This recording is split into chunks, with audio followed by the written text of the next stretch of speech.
Hi, this is Kathy Herrmann. I'd like to share an excerpt from the Focus.com series Simplifying Social Business, hosted by me and Dr. Natalie Petahoff. The 10-week Focus series derived from an ebook series, also called Simplifying Social Business, written by Natalie and I, and it's available on Kindle and Nook. In the excerpt that follows, Natalie and I are joined by Emily Yellin. By way of introduction, Dr. Natalie and I are independent consultants, and we help companies ignite positive change by holistically fusing people, process, and technology. Our practices each include a center of excellence in the business of social business. We help companies understand how social media affects their bottom line, including performing social ROI analysis, and also to create strategies that provide real business value.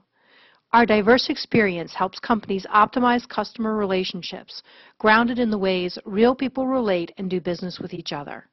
Emily Yellin is the author of Your Call Is Not That Important to Us and Our Mother's War, and she was a longtime contributor to the New York Times. She's also written for Time, The Washington Post, the International Herald Tribune, Newsweek, Smithsonian Magazine, and other publications. And now, here's the excerpt.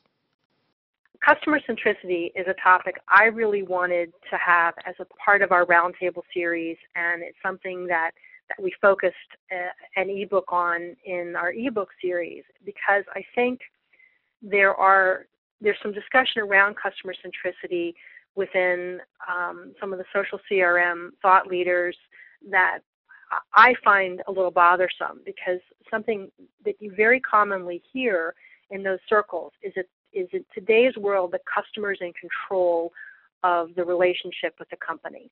And the problem I have with that is that word control, because what that brings up for me is a polarity of us versus them, company versus customer. And I think that is, in many ways, the opposite of what customer centricity is supposed to be about. So that's what we want to be talking about today, and you're going to be getting perspectives from each of us in how we view customer centricity.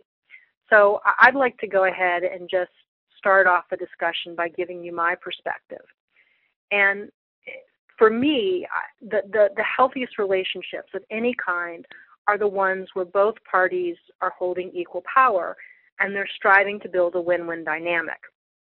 And when you have an inequality where one party is holding more power than the other, then it creates a dynamic of win-lose, which is why that whole issue of control is so bothersome to me. And I think a great way or a great analogy for this is to consider marriage. We talk in marriage about putting your spouse first, putting them ahead of other people, your job, your friends, and your interests. But the reality is that that's not really true, because as an individual, you also have to take care of your own needs. And so what that really means is that your spouse isn't ahead of you, but beside you. And if we bring that back, that analogy, and we bring it back into looking at how does that translate into a healthy company-customer partnership, it's a lot of the same things. If you put the company ahead of the customer, then that's going to create an unequal dynamic where you're not paying attention to the customer needs. If you put the customer ahead of the company, then that's going to create an inequality where the company may not be implementing enough of the right processes and technology to be efficient and effective. So the right answer to me is that to be truly customer-centric, to have a true company-customer partnership, means that the company and the customer have to be going out into the marketplace together. They may have individual needs that are both being considered to be effective. So the company is considering what the customer needs, the customer is being mindful of what the company needs, and they're finding that middle ground to be able to engage, influence, and collaborate with one another. So having said that, let me turn it over to either Natalie or Emily to give your own thoughts. Natalie, do you want to go ahead and go next? Sure. I mean, I think one of the things that we're seeing by the recent debacles is this sense of superiority or I know better. And for a long time, we've been working under this premise, a very old premise, that the company knows better. And that the customer needs to put up with whatever the company is going to feed to them. We saw the arrogance that happened to Netflix. We've seen the arrogance that happened to BP. There's just something really interesting about, one, how companies are handling things, and two, how little they think about the customer and the customer's perception of them. And so I think that the interesting thing is that we now live in this world that's socially networked, and in a nanosecond, billions of people can see how authentic or customer-centric you are or are not. And I kind of like living in this time because now there's a witness to what's not authentic. And I think that's why it's really important that people understand, the things that Kathy just said, because it's really time for that change. This is Emily. I have about 7 thoughts, so I'm going to try to go for one.